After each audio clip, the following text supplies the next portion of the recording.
However you present the treatment, chances are the patient takes it as more serious than it is.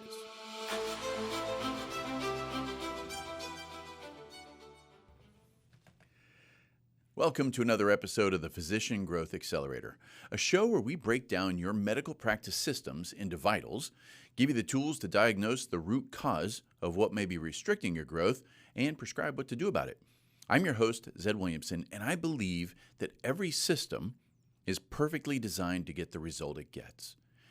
So if you don't like the result, that's okay. Let's just own it and decide what part of the system we need to tweak. There's some freedom in that, right? So if you're listening to this podcast, first of all, if you've listened to any episodes so far and you've gotten any value and you haven't left some stars, you should feel guilty. The episodes are really designed for you to take information and go implement.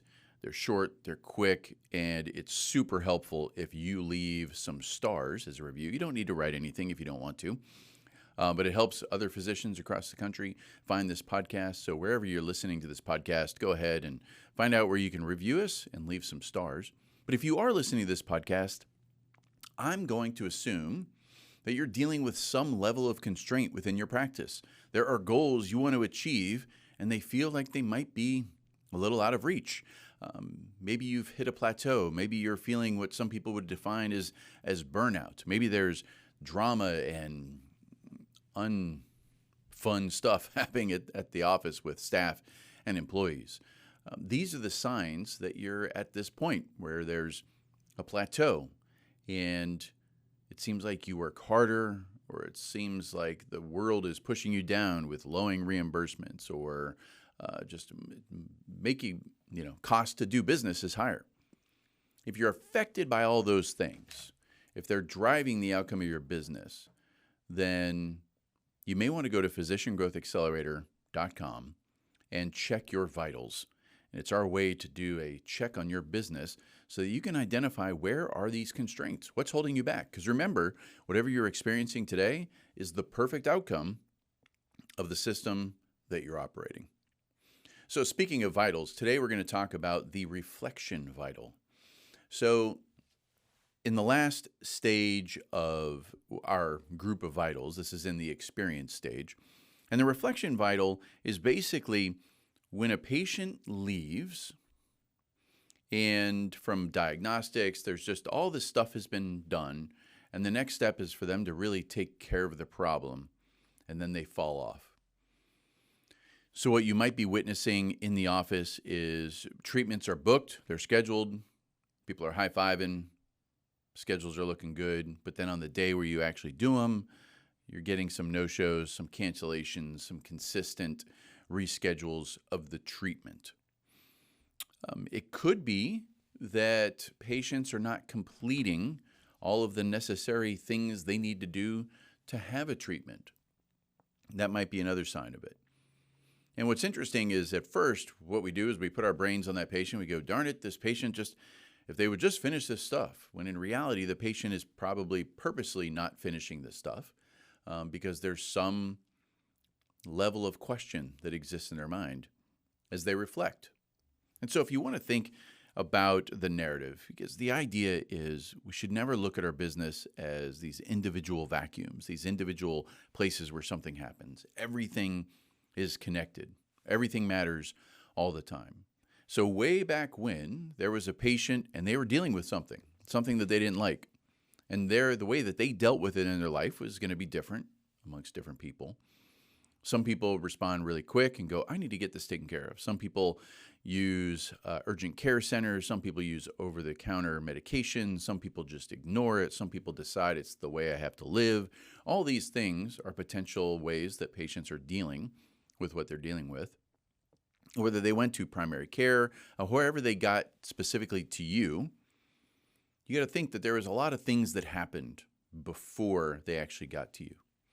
And now that they are where they can get the problem solved, a whole different group of emotions, thoughts, and beliefs start entering this patient's mind. However you present the treatment, chances are the patient takes it as more serious than it is. It's just how we're built. As humans, our brains are designed to survive in a world that doesn't exist anymore. And that survival is really about treating everything as a risk, because there wasn't a lot of value in treating things as opportunities, 100,000 years ago. Avoiding risk is what kept you alive. And if you look at how the brain is set up and how we first respond from that feeling, the thing that could be potentially risky, and then we're able to think about it, it makes sense. And patients that are in pain, maybe under stress, maybe not very healthy, it's harder for them to use the thinking part of their brain to overcome maybe the feeling thing that happened. So, patient makes it all the way through, and now it's time for treatment. And from your perspective, it makes total sense. Man, we're going to make another patient happy. They're going to come to me in the post-op visit and say, "Oh, doc, I wish I would have done this sooner." All that stuff. And then they don't show up, or they cancel, or they continually to reschedule, or they don't do the paperwork needed, or whatever.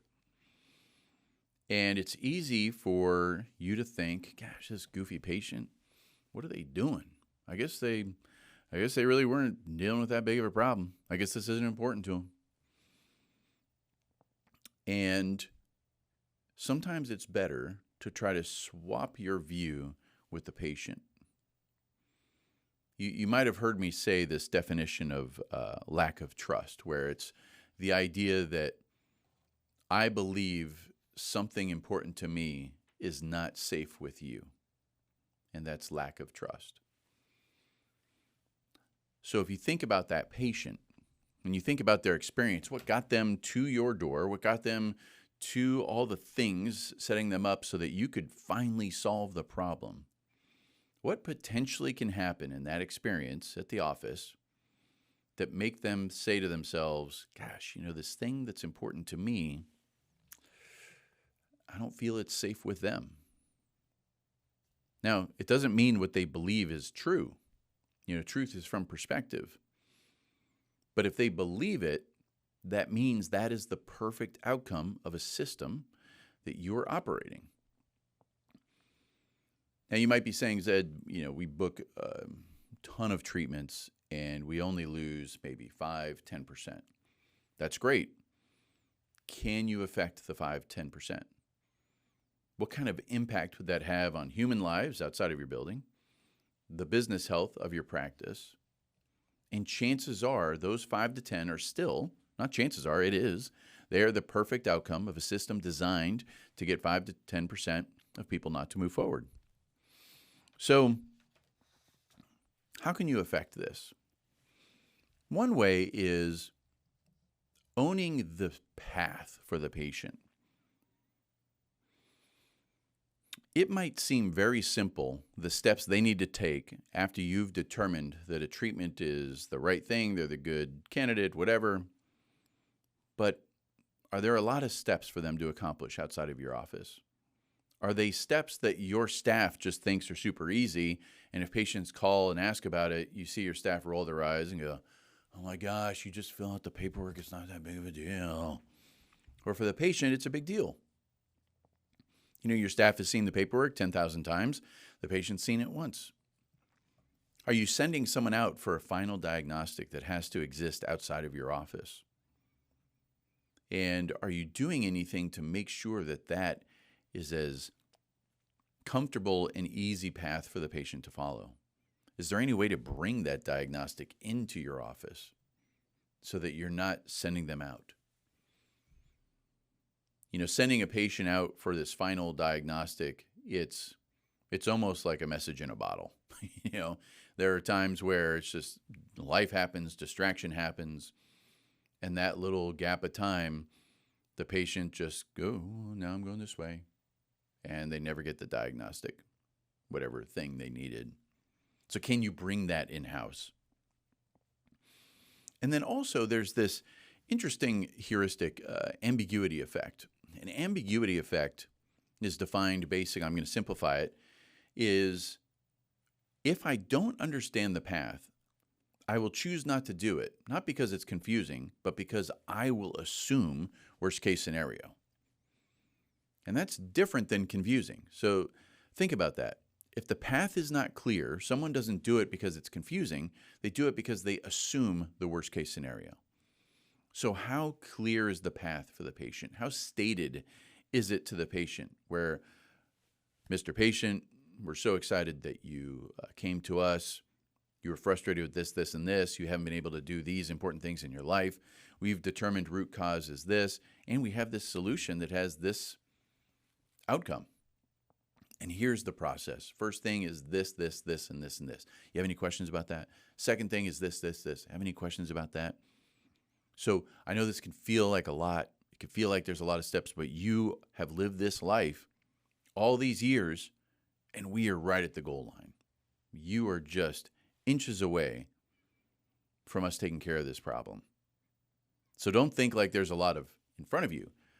Think as if there's a lot behind you, and you're just almost there. I mean, imagine a conversation like that with a patient that just helps them keep the inertia in the direction of helping them take care of their issue. Now, I want you to think about a dream for your practice. Are you hitting your goals? Are you achieving what you want to achieve? Are you spending the time doing the things that you love? If you feel the reflection vital might be something that is a constraint within your practice, then the Physician Growth Accelerator knows where to look and how to fix it.